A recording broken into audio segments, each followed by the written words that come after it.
Dave here with Saddleback Leather. I'm going to show you the Classic Briefcase.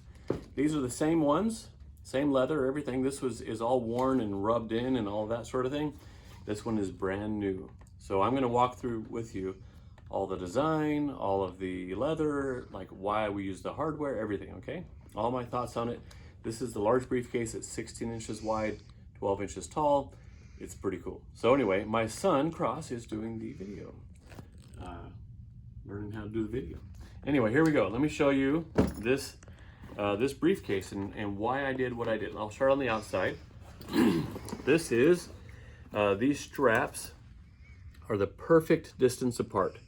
So these are not sewn on like a lot of them. They go around to protect the bottom.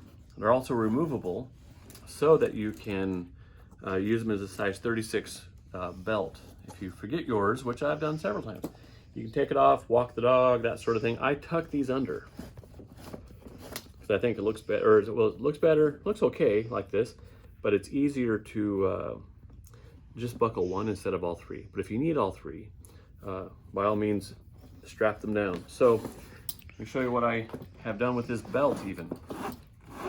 These little details, I think there are a lot of little details that make a big deal.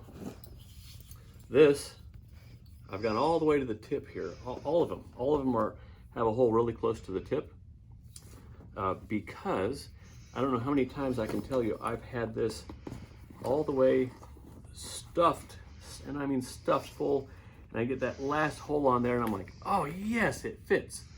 And so I've had, 35, 40, 45 pounds in here. So this strap, I have a lot of holes in it. And it's for the purpose of tying things down or walking the dog. So if you have a bicycle you put into the trunk of the car and it won't really fit, handlebars are sticking out, take the strap off and strap it down. Or take both straps off and attach them to each other and stick something across the top of the car. So these are the belts. Let me show you. I've chosen to use as few pieces of leather as possible.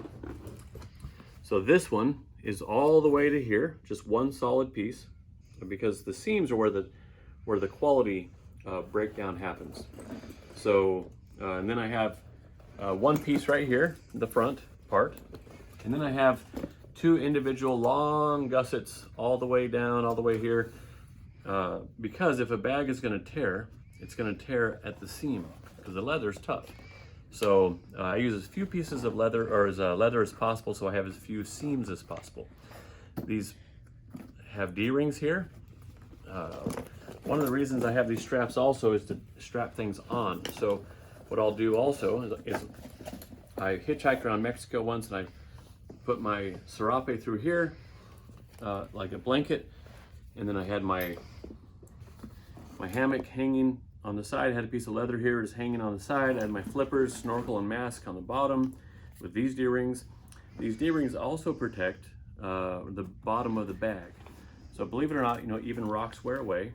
And so I have these D-rings that don't wear away. They're super duper hardware. By the way, the hardware we use is, it's like killing a fly with a shotgun. We really don't need to use such hardware, but I tell you this, we never have a problem with our hardware. So it's stainless, it's 316 stainless steel, which is like one of these clips here can hold up to, we tested it in a laboratory, up to 750 pounds. Pretty amazing. So what you can do too, since you have these straps, is you can put stuff in here, like a wet umbrella through here, and then strap it down. You can put some wet shoes on here, strap it down. And then just tighten it down. So that's the functionality there. We've got one solid pocket here. Let's see, the pockets on the outside. Okay, every little bit, everything that takes stress. I put in here a strap of polyester, because leather stretches. So what I've done here is I have this saddle rivet, which is like a post, and then the washer goes over, and then you smash it down over the washers. Really a cool and very permanent thing. Everywhere there's stress, here, any of these, there's a strap of polyester inside there that so that it never stretches. Use 5 stitches an inch, So we have a long distance, a lot of leather in between the stitching. It has more of a coarse feel to it. And then, show you the inside here. Oh, and this handle's super comfortable. So let me show you the inside real quick. I'll show you the backpack feature in just a minute. So I did the hand, this is where the handle attached to, and into this aluminum bar here, 3 rivets. And if something ever happens that's really sad, then you can, and the handle gets mangled, we can replace it without tearing the back up.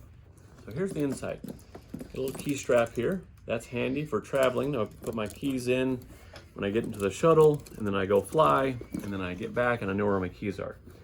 I use a light color interior. This is pig suede. It's super strong. In fact, it's stronger than the cow skin, the pig skin is. So I used a light color so you can see inside. When it's dark, it doesn't reflect light very well, but I wanted to use a light color so you can see better. A couple of pockets for pins, one on the other side here. I've got just a couple of simple pockets. I'll let you get things to keep your, I don't have flaps, and no zippers, buckles, no snaps. I don't want breakable parts in here. So everything's really plain and simple. And then the bottom, I've got a false bottom in here. Check that out. So let's say this is this coaster is made of gold, okay? And you want to get rid of, you want to keep it. You don't want anyone finding it. You put it down there in the bottom. And now it just looks like the bottom of the bag. So you got this hidden compartment for cash, for passports, for whatever, and it goes right down there. So the gussets are unlined because I wanted them to collapse. So when it's nice and, it'll be nice and flat, or it'll be nice and wide and full, like my bag here. Okay, so let me show you. That's this is the Classic Briefcase. My Classic Briefcase, my original. Cross, you want to go over there and show them? Sure. Do a little loop around. My original is right there, and it's really cool. I've since improved it a ton, the design, but yeah, it's pretty cool. Okay, let me show you the backpack feature now real quick. This is really cool, okay? Here's how it works. I have 2 shoulder straps on here. On every strap, every shoulder strap gets 2. I attach the one with the buckle first, here to the D-ring, and then I put it through this O-ring, in case you were wondering what the O-ring is for. Some people will take the shoulder strap off, take it apart, tie it to this, or loop it around into a knot through that, and then attach it so it stays put. But I go like this, and now I've got, come over my shoulder here, son. Check this out. Now I've got this. What I do is I raise it. This is twisted. I raise it high, cross my hands, and then of course I've done that like 10,000 times. And now I go through the airport with this on my back. See how that works? 2 shoulder pads. It's pretty comfortable. Every so often I'll have it packed in such a way that this rubs on my back right here. So what I'll do is I'll get like a map, or I don't really carry maps anymore, but like a t-shirt or some socks or a magazine, newspaper, and I'll stuff it in here, and it bulges out like that, and then it's all good. So this is the Classic Briefcase, 16 inches wide. I'll show you again. So 16 inches wide, 12 inches tall, and this is 4.5, and this is 4.5. Of course, it's robbed a little bit of stitching right here, robs a little bit. So let's say 4.25 and 4.25. And then this is, of course, this is robbed a little of the distance. So 15 3/4. Anyway, this is the Classic Briefcase. I hope you like it.